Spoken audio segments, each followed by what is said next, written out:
నమస్కారం అండి. ఈరోజు కాకరకాయ కూర ఎలా చేసుకోవాలో తెలుసుకుందాం. దానికి కావాల్సిన పదార్థములు కాకరకాయలు, బెల్లం, ఉప్పు, చింతపండు, 3 పచ్చిమిరపకాయలు, పసుపు అండి.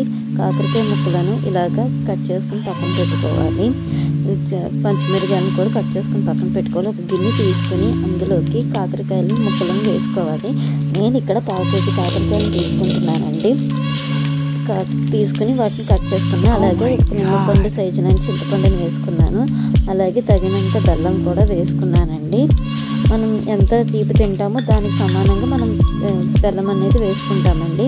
అలాగే ముందుగా కట్ చేసుకుని పెట్టుకున్న పచ్చిమిరపకాయలను కూడా అందులో వేసుకుంటామండి.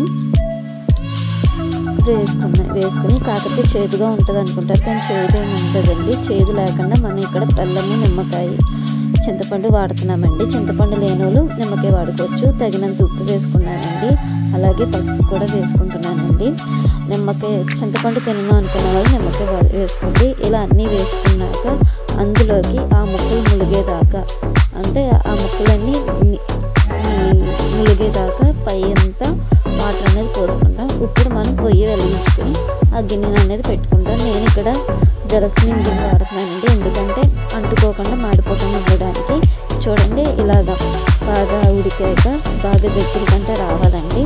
దగ్గరికంటే వచ్చాక ఇలా వస్తుంది. ఇలాగ ఒక బౌల్లో తీసేసుకున్నాక అది ఉడికిందో లేదో ఒకసారి మనం ముట్టుకుని చూస్తే తెలుస్తుంది. ఇలా తీసుకున్న తర్వాత గింజలు ఉంటాయి కదండి, ఆ గింజల్ని మనం ఇలా సపరేట్ చేసుకోవాలి. గింజలన్నీ తీసేసి ముక్కలను సపరేట్ చేసుకోవాలి.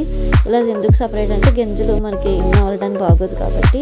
తర్వాత ఒక ప్యాన్ తీసుకుని అందులో ఆయిల్ వేసుకుని అది కొంచెం వేడెక్కాక ఆ ప్యాన్లో మనం ముందుగా తీసుకున్న కాకరకాయ ముక్కలు ఉన్నాయి కదండి, అది గింజలు తీసేసుకున్న ముక్కలు అవి అందులో వేసుకుంటామండి. మనం ఇందులో బెల్లము, చింతపండు వాడడం వల్ల చేదు అనేది పోతుందండి. చిన్నపిల్లలు కూడా ఇష్టంగా తీయగా ఉండడం వల్ల తింటారండి. ఇదిగోండి, ఇలా వేసుకొని మనం కలుపుకుంటూ అది వేగేలాగా మనం వేయించుకోవాలండి. దీన్ని కాకరకాయ కూర అంటామండి. అలాగే మనం చిన్నపిల్లలు కూడా ఇష్టంగా తింటారండి. ఇది చూడండి, దగ్గరికంటే వచ్చింది. ఇప్పుడు తాలింపు సరుకులు తీసుకుని, అంటే తాలింపు అంటే మినపప్పు, ఎండుమిరగాయలు, ఆవాలు, జీలకర్ర నేను తీసుకున్నానండి. తీసుకుని అందులో వేసుకుందాం. ఇంట్రెస్ట్ ఉన్న వాళ్ళు ఉల్లిపాయ కూడా వేసుకోవచ్చండి. చూడండి, చేదు లేకుండా పుల్లని తీయని కాకరకాయ కూర ఒంటికి మంచిదండి. సో ఎలా ఉందో ఒకసారి చేసి చూడండి. ఇప్పుడు వరకు నా ఛానల్ని సబ్స్క్రైబ్ చేయని వాళ్ళు సబ్స్క్రైబ్ చేసుకొని నేను ఏ వంట చేసినా మీ వరకు చేరుకుంటుంది. Thank you so much. Bye అండి.